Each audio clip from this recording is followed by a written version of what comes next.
పత్రికా సమావేశాలకు కూడా ఎవరు పడితే వాడు లోపలికి వచ్చేసి మీకంటే ముందుగాల ముందల కుర్చీలో కూర్చుంటాడు. ఇంతకుముందు నేను చూస్తున్నాను, ఒక 15 సంవత్సరాల క్రితం నేను ప్రజాప్రతినిధిగా ఎన్నికైనప్పుడు పత్రికా సమావేశాలు పెడితే సీనియర్ రాగానే సీనియర్ జర్నలిస్ట్ ఏ పేపర్ అన్నా ఉండని, లేకపోతే ఏ టీవీ అన్నా ఉండని, జూనియర్స్ ఎవరైనా ఉంటే సీనియర్స్ వస్తే ముందల సీట్లో కూర్చున్న వాళ్ళు కూడా లేచి వాళ్ళకి సీట్ ఇచ్చి వెనక్కి కూర్చునే వాళ్ళు. ఒకవేళ సీట్ లేకపోతే పక్కకు నుంచొని నోట్ చేసుకునేది.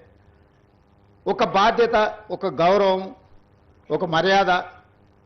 వాళ్ళ యాజమాన్యాలు ఎవరున్నా జర్నలిస్టుని ఒక గౌరవించుకునే పరిస్థితి ఉండే. ఇప్పుడు ఆ పరిస్థితి పూర్తిగా దెబ్బతిన్నది. వాడు ఖాళీగా ఉంటాడు కాబట్టి 3 గంటల ముందే వచ్చి ముందల కుర్చీలో కూర్చుంటాడు, కాలు మీద కాలు వేసుకొని. వాడికి ఆ వచ్చిన సీనియర్ జర్నలిస్టు వాళ్ళ జీవితాన్ని మొత్తం జర్నలిజంలో కలిపినరు. వాళ్ళు సిన్సియర్గా ప్రజా సమస్యల్ని విశ్లేషించడానికి, పరిశోధనలు చేయడానికి, వాళ్ళ జీవితాన్ని, ఆరోగ్యాన్ని ఫనంగా పెట్టి, కుటుంబాలను కూడా ఫనంగా పెట్టి ప్రజల సమస్యలను తెలుసుకోవడానికి ఎక్కడెక్కడనో మారుమూల ప్రాంతాలకు వెళ్ళి రోజుల కొద్దీ ప్రజలలో మమేకమై ఆ సమస్యల్ని తెలుసుకొని వాళ్ళు రాసిందన్న సంగతి, పాలకులు చేస్తున్న తప్పులను పట్టుకోవడానికి నిరంతరం శ్రమించి విశ్లేషించి, మన ప్రాంతంలో జరిగిన విద్యుత్ ఉద్యమాల వెనుక ఇంత కఠోరమైన దీక్ష జర్నలిస్టులది ఉన్నది.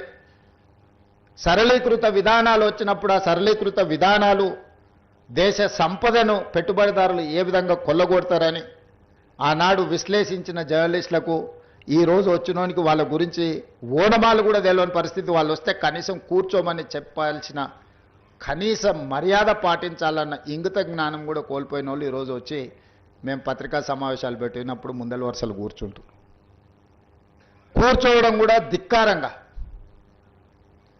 మనమేదో లోకు అయినట్టు వాడేదో మన మీద పెత్తనాన్ని చెలాయించడానికి వచ్చినట్టు మన కళ్ళకు చూస్తుంటాడు. ఇంకా నువ్వు నమస్కారం పెడతలేవు, నన్ను చూసి తల ఉంచుకుంటలేవేందని. నాకైతే అప్పుడప్పుడు అనిపిస్తుంది దిగిపోయి పల్ల చెంపలు వలగొట్టాలని. కానీ పరిస్థితులు, హోదా అడ్డం వస్తుంటాయి. గతంలో జర్నలిస్టులను చూస్తే మర్యాద ఇచ్చి పలకరించి ప్రెస్ మీట్ అయిపోయిన తర్వాత వాళ్ళతో 10 నిమిషాలు మాట్లాడి మేము చెప్పిన దాంట్లో ఏమన్నా లోపాలు ఉన్నాయా, లేకపోతే మేము చెప్తున్న ఉద్దేశం ఇదే అని